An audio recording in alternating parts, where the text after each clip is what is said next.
দ্বিতীয় হুগলি সেতুতে চলন্ত ট্যাক্সিতে আগুন। আজ সন্ধ্যে 7:10 নাগাদ ট্যাক্সিতে আগুন লাগে। দাউ দাউ করে জ্বলতে থাকে ট্যাক্সিটি।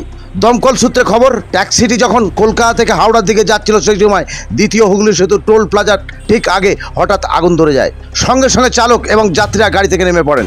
ট্যাক্সিটি জ্বলতে থাকে। খবর পেয়ে ঘটনাস্থলে ছুটে যান হুগলি দ্বিতীয় সেতুর ট্রাফিক গার্ডের পুলিশ এবং দমকলের ইঞ্জিন। কী কারণে আগুন তা স্পষ্ট নয়, তবে প্রাথমিক স্তরে দমকলের অনুমান ইলেকট্রিক্যাল শর্ট সার্কিটের ফলে এই আগুন। এর ফলে হাওড়া থেকে কলকাতাগামী লেনে যান চলাচল ব্যাহত হয়। আপনারা দেখছেন একটু খবর, সঙ্গে আমি বাবলু শেখ।